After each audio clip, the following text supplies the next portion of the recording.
A sociologia pensa a mudança, estuda a mudança, o que são os fatores, o que são as variáveis que fazem com que algo aconteça de diferente, mas também pensa aquilo que são os fatores de persistência e que garantem que algo se mantenha e que a mudança também não aconteça, ou que exista resistência à mudança.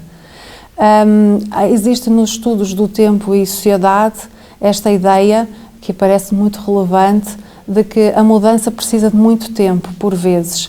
Precisa de tempo para ser pensada, para ser planeada, para ser também aceite e avaliada, mas também é certo que o tempo não implica necessariamente mudança. Podemos ter a passagem do tempo, o tempo passa, sem que exista efetivamente mudança.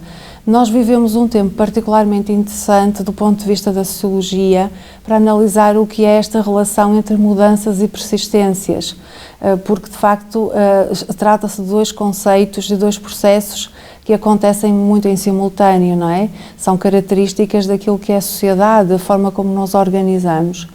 E a pandemia é um momento de ruptura e de crise, e o que os especialistas indicam é que é justamente um período que favorece também inovações, muito particularmente no que diz respeito à organização do tempo, à forma como organizamos o tempo escolar, o tempo de trabalho, o tempo de lazer, à forma como planeamos a vida e, portanto, como período de crise, é também relevante pensarmos no tempo, ou melhor, na lentidão, de alguma forma, das decisões de retorno à normalidade.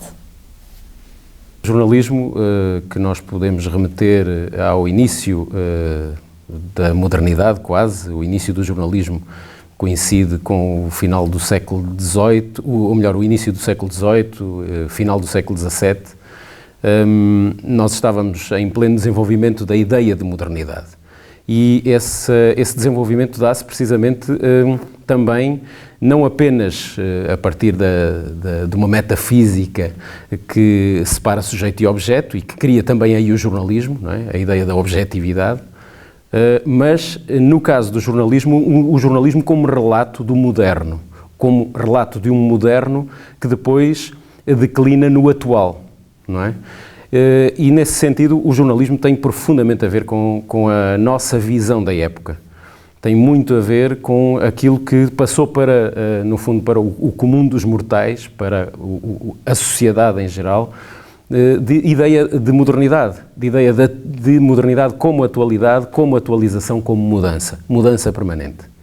E, portanto, daí, ideia de progresso também. Os estudos culturais, desde a sua criação, têm por objetivo realmente conhecer a sociedade e, em particular, os estudos de recepção são centrais na área dos estudos culturais.